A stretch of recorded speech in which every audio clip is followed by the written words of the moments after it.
Ocean nomads. The open ocean is to birds what space is to mankind. It is the last great frontier. For most birds, it poses the harshest, the most unyielding environment on the face of the planet. It's an environment which covers nearly 2/3 of our world's surface. And yet, from your own travels across the world's oceans, you will know that it is possible sometimes to be hundreds, even thousands of miles from the nearest point of land, to go to the rails of a ship, look seawards, and see a bird. But these are no ordinary birds. These are seabirds, birds that call the ocean their home, birds that live where no others can. And of the world's 430 or so seabird species, there is one group that stands out as something very different, a group that should tug at those heartstrings of yours and fill you with a sense of awe, a sense of disbelief. For me, those birds are the albatrosses of our planet. In today's short talk, I would like to share with each of you some of my own albatross experiences gained over the last 50 or so years. It is my earnest hope that I will instill in each of you some of that same awe, some of that same wonderment that I always feel when working with albatrosses. In reality, these aren't merely birds. Albatrosses are the monarchs of the bird world. They are the largest of all flying birds. But their kingdom is not one of castles, hillsides, or meadows, but rather of the open ocean, vast, featureless tracts of water over which the albatrosses eke out an itinerant and often precarious existence. So come with me now to that world, the world of the albatross. Let's start asking ourselves some questions. What makes an albatross an albatross? Why is it different not only from all other birds, but from all other seabirds? How many species are there? Where do we find them? How many eggs do they lay? How long do they live? How far do they fly? Let's start with the name albatross. Many of you will have heard of the word alcatraz. Alcatraz was the name that early Portuguese sailors gave the pelican. And in the end, any large seabird was simply called an alcatraz. If we look at English literature and its history, the first time that we find the word albatross is in 1672 in the diaries of one John Fryer, who was rounding the Cape of Good Hope. His diaries wax eloquently about these huge black and white birds that followed his vessel for hour after hour without so much as a beat of their wings. And so albatross is a corruption of the word alcatraz, what the Portuguese sailors used for the pelican. These days, the albatross, they are the birds of myth and legend, and they are the icons of the Southern Ocean. I first came down to the Southern Ocean over 50 years ago. Yes, this is me. We were all young at one point. Back then, in the 1970s, life was very simple, and in particular, taxonomy. And in those days, I could have told you with my hand on my heart that there were some 13 or 14 species of albatrosses. It was very simple in those days. There was only one wandering. There was only one royal. There was only one shy. And yet the more I looked at this treatment, the more I grew suspicious. There had to be more than just 14 species. In the wandering albatrosses, for instance, the birds in the south were much larger and whiter. The birds in the north were smaller and darker. When I looked at the shy albatrosses, they were different. They had different head colors. They had different morphology. They had different ecologies. Some of them migrated to one part of the world, others to another. And so as I looked at this and started to make plans to publish a book, I realized that I would have to increase the number of albatrosses. So that when my first book was published in 1983, Seabirds, an Identification Guide, I suggested that there would be not just 13 or 14, but perhaps as many as 18 or 19 species of albatross. Since then, our understanding of species diversity and species limits has changed. And when my new book is published, which will be in the new year of 2021, I will introduce you to our new concept of albatross taxonomy. And by the way, while I've got this cover up, folks, let me just give a plug. This is the new book. Let me just say that it is not a revised edition of the 1983 book. This is all completely new. We have over 600 pages here. This has taken 15 years to put together. There are over 4,500 colored illustrations, 239 plates, over 400 maps. This book will be published in the new year of 2021 and be published by the acclaimed Spanish publishing house of Lynx Ediciones. And in there, I will introduce you to the new taxonomy. It's all quite straightforward. We take such groups as the shy albatrosses and the wandering albatrosses, and we elevate certain forms into full species. So the new treatment is very different. 4 genera and no less than 22 different species. Really large albatrosses, the wandering, Tristan, Antipodean, Amsterdam, Northern Royal, and Southern Royal, are placed in the original genus Diomedia. So we have 6 species of large albatross. The smaller albatrosses, we've split up into 10 species, and we've also opened up a new genus, Thalassarchae. Thalassarchae quite simply means rulers of the sea. And these 10 albatrosses, smaller than the great albatrosses, but nevertheless numerous and very, very successful. We have no less than 4 different shy albatrosses, shy, white-capped, Salvins, and Chatham. And we've split the black-browed into Campbell and black-browed. So these are the Thalassarchae, rulers of the sea. There has been no change in the Phoebetria, our 2 sooty albatrosses. They remain simply light-mantled sooty and the sooty albatross. And in the North Pacific, we have 4 species waiting to greet us. And those 4 species are in a new genus called Phobastria, the waved, the laysan, black-footed, and short-tailed. Short-tailed, of course, you will all remember. It was once declared extinct back in the 1950s, but then rediscovered, and now happily making a wonderful comeback off the islands of Japan and even nesting on a few of North America's islands around Midway and so forth. If you're not a bird watcher, most people see their first albatross in the Galapagos Islands, Darwin's enchanted archipelago. And that's because the Darwin archipelago is normally on most people's bucket list for places that they must visit. And people are surprised when they get there to find not only penguins, but albatrosses. And because albatrosses are so fearless generally worldwide, your images are often simply breathtaking and stunning, because all albatrosses have these wonderful courting antics that they are well known for. But if you are a birder from Southern Africa, you do not have to wait to go to the Galapagos Islands to see your first albatross. The coast of Southern Africa are home to about half of the world's 22 species of albatross. This is where I personally saw my very first albatross. I had just driven a Land Rover from London to Cape Town. It took me 18 months overland in my Land Rover. And the first thing I did was to head for Cape Point. I spent an hour there, and then my first albatross, a black-browed, appeared. For those of you that are birders of Southern Africa, you will know that these seas are bountiful. You have species not only such as the black-browed albatross, but you have Atlantic yellow-nosed, you have Indian yellow-nosed, and if you are one lucky birder, as many of you were on our recent Flock at Sea program, you can even see light-mantled sooty albatrosses, surely everybody's favorite albatross if they make a journey into the southern oceans.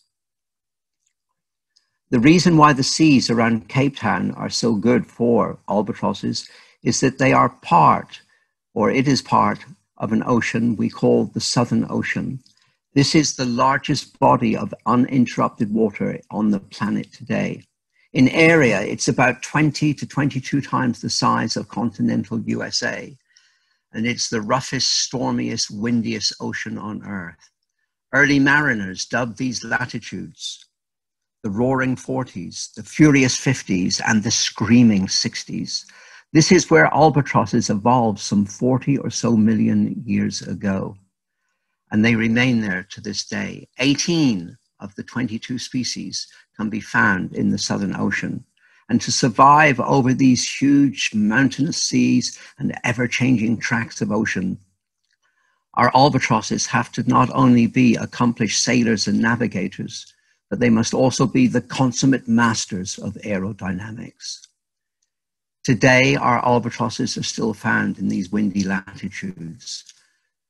Species such as the wandering albatross, largest of all flying birds, is found here, and its close cousins, the southern royal albatross from New Zealand, the northern royal albatross from New Zealand. And if you know your albatrosses, and in the upcoming Flock at Sea program, we hope to introduce you again to these wonderful birds. If you know your birds, you can even see Tristan albatross. Of course, many books will tell you that you cannot identify or separate Tristan from wandering, but trust me, you can. And in the upcoming Flock to Marion program, I will be on deck with another 30 or maybe 40 other guides, and we will introduce you to the world of albatross so that you can identify the bird on the left, Tristan albatross, from the bird on the right, which is a wandering. These are often called white-backed albatrosses or great albatrosses because they have white backs. The smaller, dark-backed albatrosses, such as these black-browed albatrosses you see in front of you, are often termed mollymawks. The black-browed is the world's most numerous albatross. It is easily identified by a combination of its yellow bill, its white head, and the broad, dark underwing margins. It is the most numerous albatross in the world, as I mentioned. We have around 700 to 800,000 pairs, and about 70 to 80% of those nest on the Falkland Islands. Its common name, black-browed albatross, comes from that wonderful black brow through the eye, which gives it a slightly oriental look.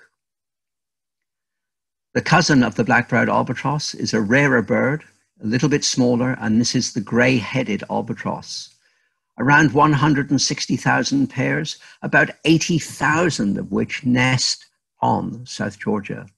Whereas the black-browed albatross nests once a year, the gray-headed nests once every 2 years.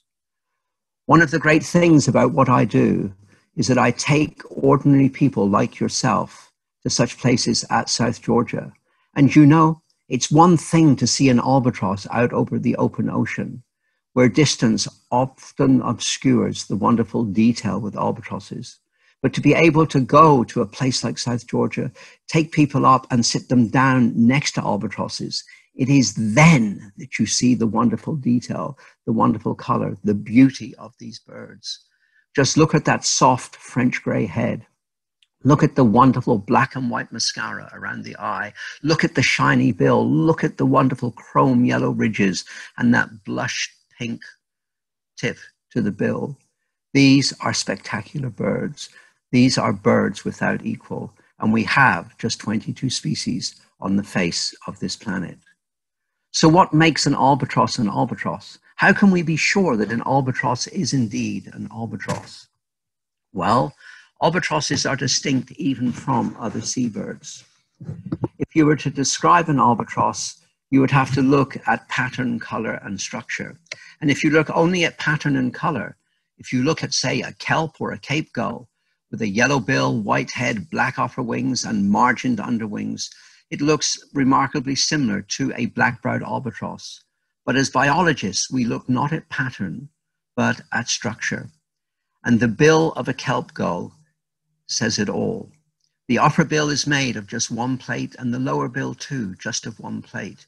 There's a simple hole knocked in the top of the bill so the bird can breathe. Compare that with an albatross's bill. An albatross's yellow bills, but very, very different. Look at the hook tip at the end of the bill. This is used for securing slippery prey that would otherwise escape. And look too, most particularly, at the fact that the bill is made up of lots of different parts. On average, an albatross's bill is made up of 7 distinct plates that are fused together. So if we were to describe what an albatross is it a bird that has fusion lines on its bill? Is this an albatross? No, it has fusion lines. It probably would like to be an albatross, but it lacks the one feature that albatrosses have that no other birds have. And that is a set of these, a set of nostrils. And it doesn't matter whether you're a wandering albatross, a black-browed albatross, or a Buller's albatross. All albatrosses have a set of nostrils.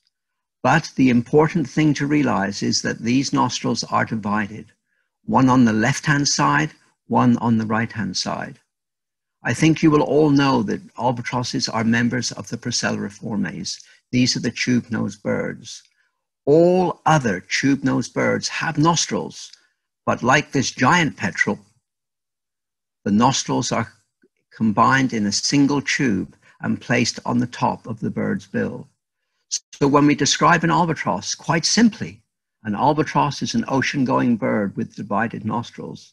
And ladies and gentlemen, after some 10,500 species of birds in the world today, only 22 of them have divided nostrils. And that's what makes an albatross so unique in this world, its divided nostrils. Like other members of the Procellariiformes, it does share certain characteristics and habits. And one of those is that albatrosses only ever return to land to breed. That is the only reason for them doing so. They nest on the ground, sometimes on cliffs, and they only ever lay one egg at a time. This is a feature of the Procellariiformes. It doesn't matter whether you're a storm petrel, a shearwater, a prion, an albatross, you only ever lay one egg at each nesting attempt. The larger albatrosses nest once every 2 years. The smaller albatrosses nest once every year. When they are not nesting, they spend their whole time out over the open ocean. This is their home. This is where they roam and where most other birds cannot survive. When it comes to feeding, it's quite simple. Albatrosses, and it hurts me to say this, but albatrosses are pretty dumb, but their favorite food, squid, are even dumber. And there's a diurnal migration of life in the ocean each day, and squid often rise to the surface. And when albatrosses see them, they simply circle around, undercarriage down, these huge feet acting as brakes. They skid to a halt in a big shower of water, and it's then that huge bill comes into play. As I mentioned, albatrosses are dumb, squid are dumber. The albatrosses paddle up to the squid, and with that huge bill, repeated blows, and the squid is subdued. Look at the size of that albatross. It is huge. Sometimes their squid will be 3 and even 4 feet long. Look at the gape line of the albatross. The whole head opens up. I have seen albatrosses take hold of a 4 or even 5 foot long squid and simply subdue it, take hold of it, and then suck that squid in one go, a 4 or 5 foot squid disappearing down into the belly, into the stomach of an albatross. As a general rule, big albatrosses eat big squid, and the smaller albatrosses eat smaller squid. So their favorite food is squid. Feeding over, the albatrosses simply turn into the wind and they run across the surface. Because their wings are so big, even a medium-sized albatross has a wingspan of 7 feet. The wind under their wings lifts them up and they are away, once again, journeying across the ocean. Perhaps one of the most surprising things that people learn about albatrosses is that albatrosses are incredibly long-lived. Albatrosses will live as long as anybody listening to this talk here this afternoon. Yes, 50, 60, maybe even 70 or so years of age. The most celebrated female albatross on the planet up until recent years was an old lady called Grandma. And Grandma was a northern royal albatross. She lived at Taiora Heads in New Zealand, and she was banded first in 1937. She was at least 10 years old. She lived until 1989, and in that year she failed to come back. She was at least 62 years of age, and in her 62 years of age, she had 4 husbands and she raised 13 chicks. The record of Grandma has recently been eclipsed by a Pacific species of albatross, and that is a Laysan. They call her Wisdom. She was banded in 1956. She is still living. She is at least 66 years old and more likely in her 70s. And in something like 66 to 67 years of age, she has given rise to putting 36 chicks out onto the ocean. So that is wisdom, the oldest known bird and the oldest banded bird in the world today. Of course, when you talk of albatrosses, you cannot talk about them without mentioning how far they fly. And albatrosses are, without doubt, the most itinerant life forms on the face of the planet. A wandering albatross, for instance, was recently tracked and in a single year flew a staggering 180,000 kilometers. Another wandering albatross flew around the world in just 54 days. The champion, however, goes to a northern royal albatross. And a northern royal albatross in just an 18-hour period flew a little over 1,100 miles. Another northern royal albatross left New Zealand and 4 days later was photographed at the Falkland Islands. So albatrosses are without doubt itinerant. At South Georgia, we had a grey-headed albatross that was tracked flying around the world, and it made the circumnavigation in just 42 days. So albatrosses, without any doubt, not just amongst birds, but within any life form on the planet, albatrosses are the most itinerant of all life forms. When you look at an albatross, don't just think of a bird, think of a feathered 747. You can do the math yourself. They live for 70 years. Times 70 by 360, and then by 50 or 60 years, you will come up with 10 million miles. 10 million miles. To put that in perspective, that's like journeying to the moon and back over a dozen times. And of course, when we talk about albatrosses, we must mention their size. I sometimes stand on the deck of a ship and I'll point out a wandering albatross and I will say to somebody, there's a bird that's at least 11.5 feet wide. It weighs 20 to 25 pounds, the same weight as a good Christmas turkey. And people will look at me and they'll say that cannot be 11.5 feet wide. But the ocean is so vast and so wide that it makes everything look so small.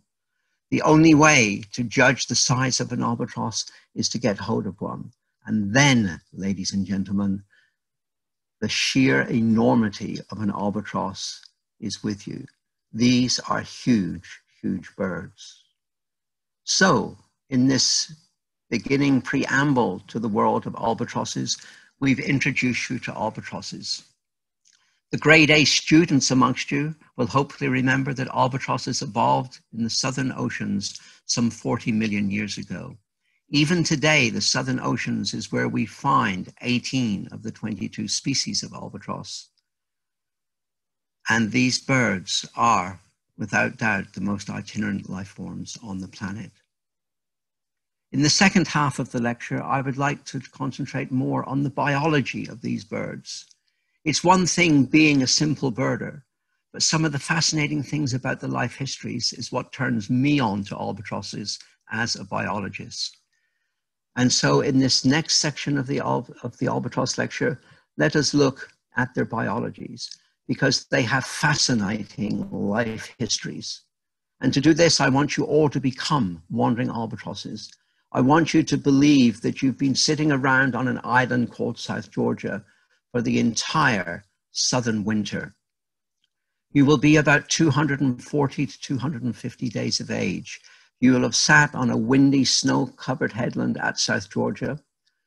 And during that time, every 9 or 14 days on alternate shifts, 2 large black and white birds will be making visits and they'll be feeding you. And then, as the spring sunshine gave way to the summer, these birds, the large white adult albatrosses, stopped coming. You were left alone. Like generations of wandering albatrosses before you, you were deserted on the island. You were hungry, you started to lose weight, you started to exercise those long wings of yours. And eventually, after some 270 or so days of sitting on South Georgia, you decided that it was time to head for the open ocean. You waited for a particularly windy afternoon, And then you walk to the edge of a cliff. You stretch your wings out, and ladies and gentlemen, you ran with all your might to the edge of the cliff, and you threw yourself seawards. And so begins one of the greatest survival stories in the world of natural history.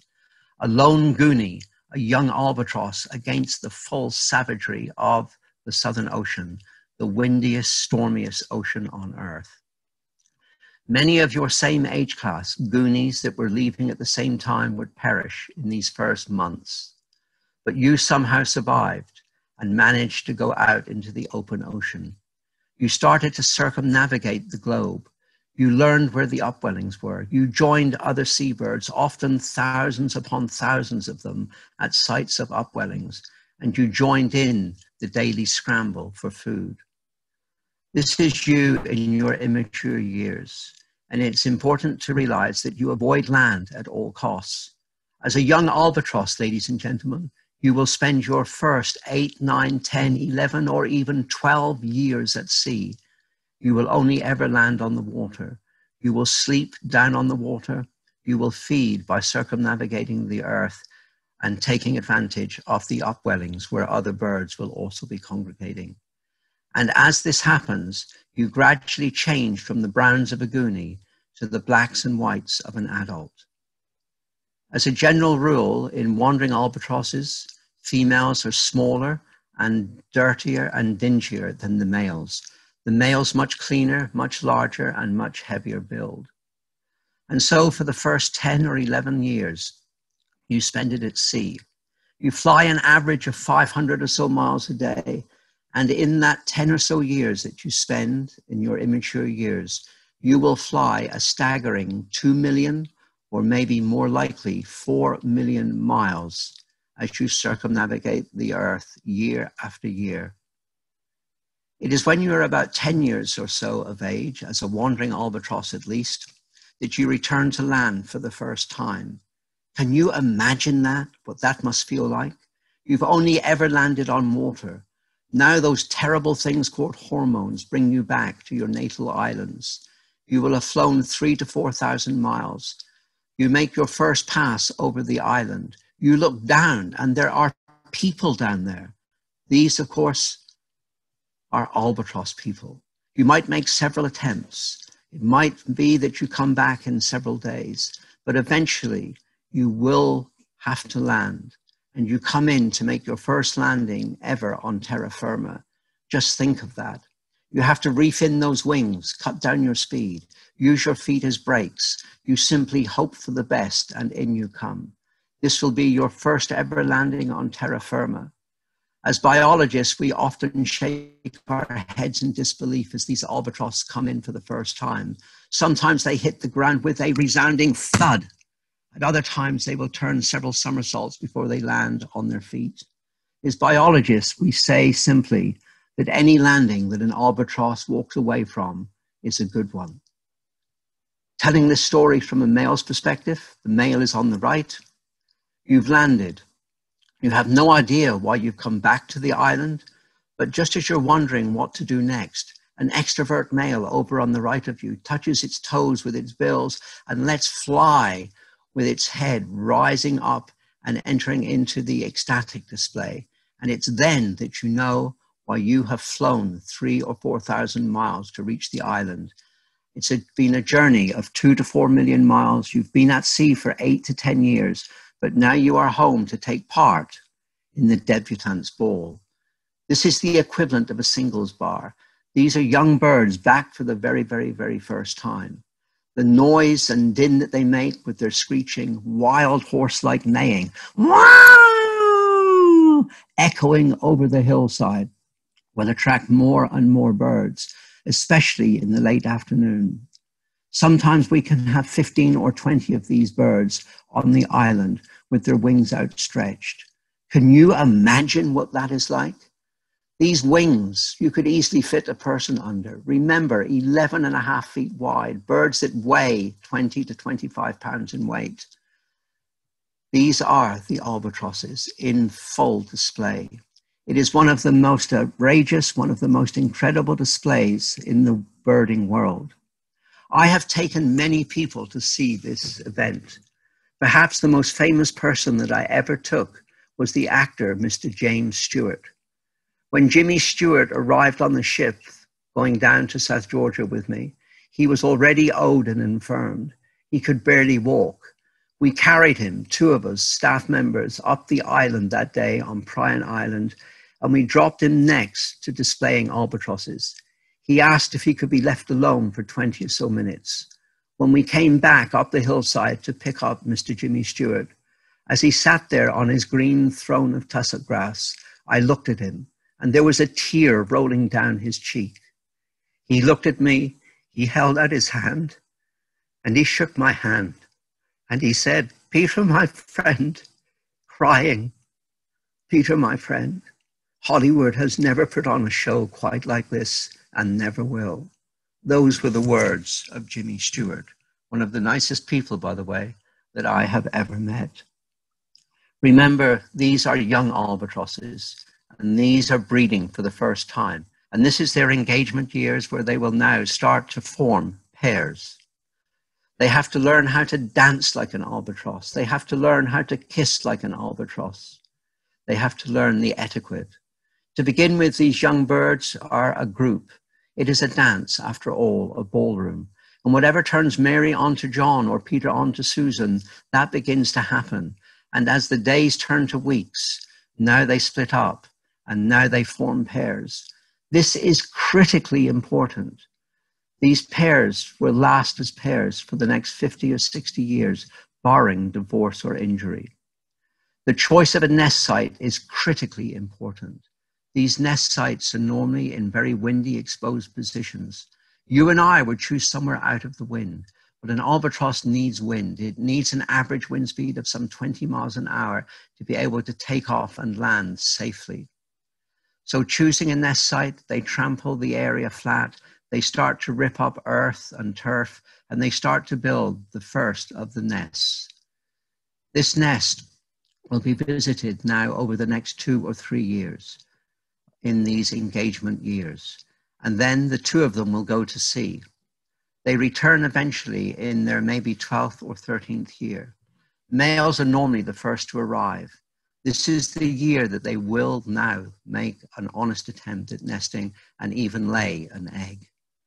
The male returns first, as usual, normally in October, November at South Georgia, and stands on the nest waiting for his female.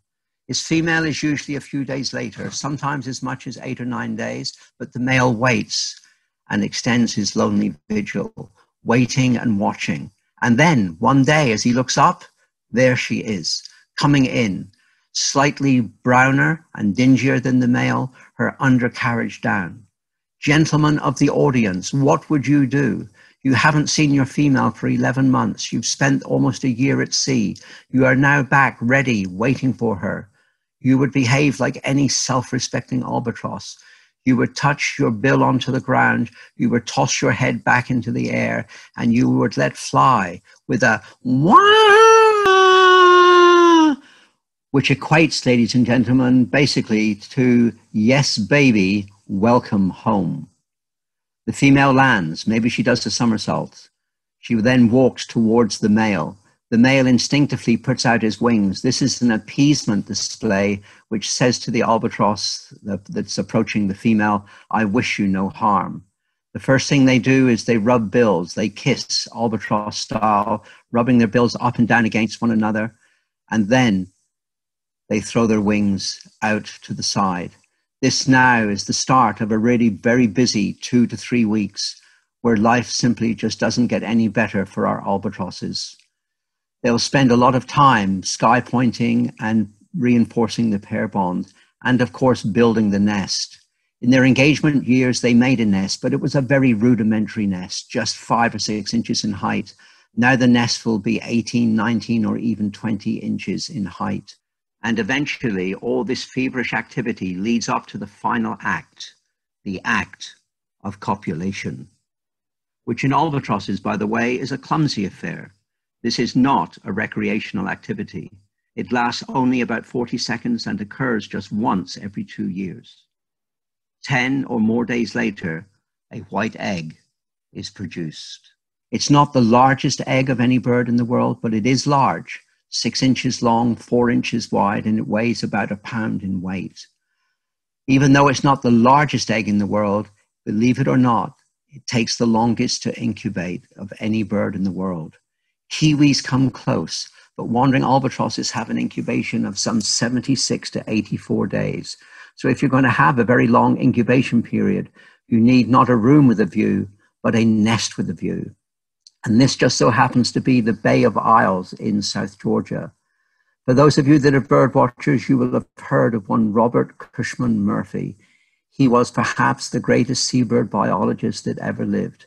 He was down here in the 1930s, and that glacier in the distance you see above the albatross's head, he named after his wife, Grace. And for those of you that are birders, you will know that Robert Cushman Murphy spent a lot of time writing home to his wife, Grace. And those letters and those essays were eventually put into a book called Logbook for Grace. And in there, Robert Cushman Murphy penned the immortal words to his wife: "I have now joined a higher cult of mortals, for I have seen the albatross." So wrote Robert Cushman Murphy. Incubation in wandering albatrosses is normally about 8 to 10 day shifts, but sometimes we have much longer shifts, up to 40 days. And during those periods, the body weight can drop by a third. The albatrosses will snatch at snowdrops or raindrops to replace fluids, but of course, no eating, because that is only done out over the open ocean. As incubation progresses, so the incubation shifts get shorter and shorter and shorter.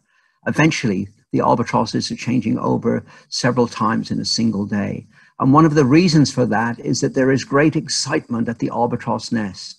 After sitting on this egg for some 70 or so days, the chick inside the egg now begins to cheep. You have, ladies and gentlemen, a talking egg. Can you believe that? The chick is calling, cheep, cheep, cheep. And the albatross adult calls back with soft gurgles, so that there is pair bonding starting before the chick is even out of the egg. On average, it takes an albatross chick about 7 days to hack its way out of the egg.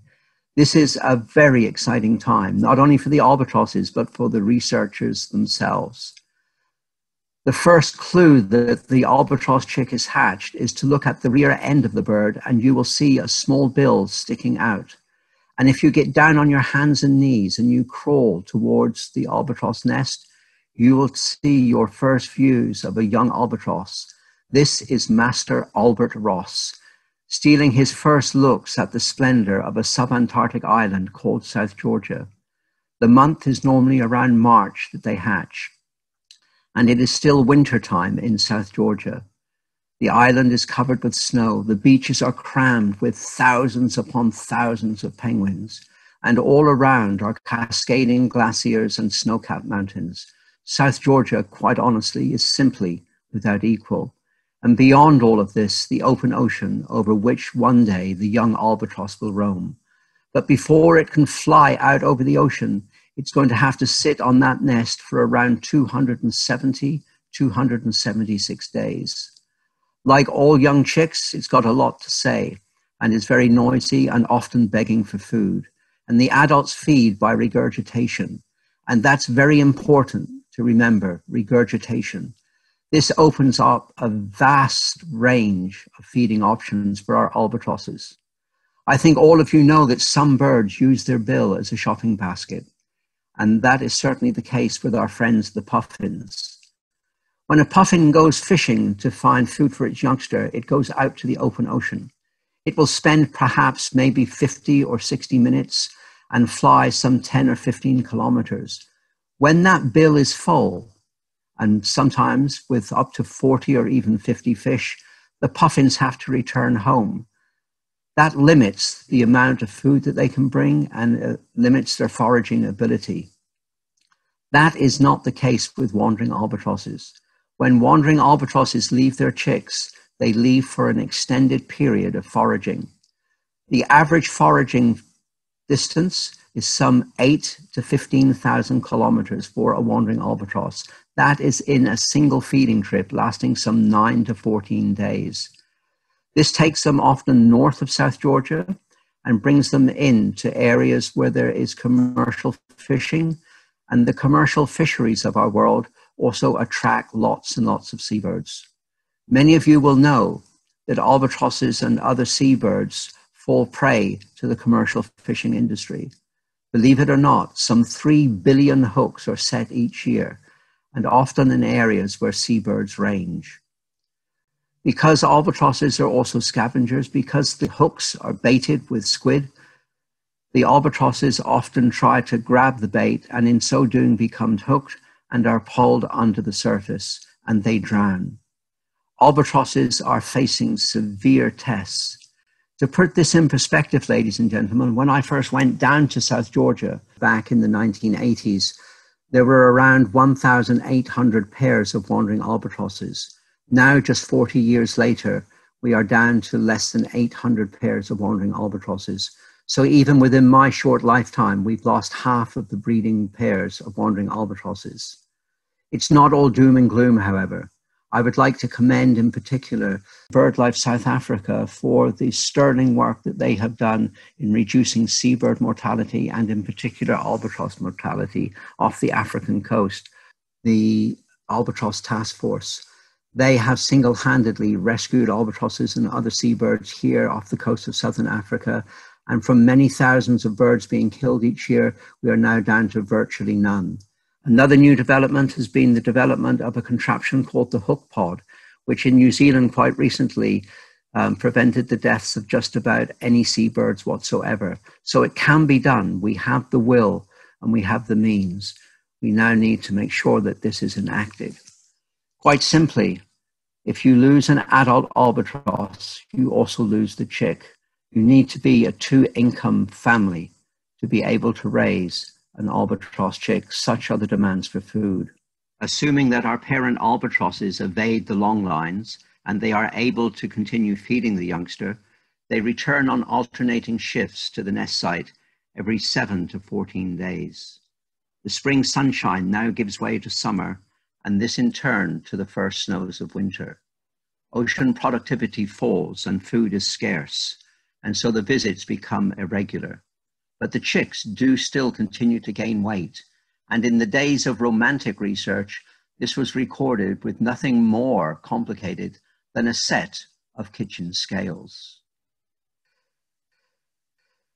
This is the time of winter, and when chick rearing is really very, very difficult. The weather at South Georgia in the winter is diabolical. The winds will rage at some 100 miles an hour. You can have snowfall, 2, 3, and 4 feet of snow falling in a single afternoon. Many times the nests are buried under feet of snow, but the young albatross knows that it has to stay in this area. This is its only chance of a free meal. At this stage in their lives, they look nothing like the adult albatrosses. They look more like French poodles that somebody's attached a huge pink bill to. They are now about 250 or 260 days of age, and they are about to be deserted by their adults.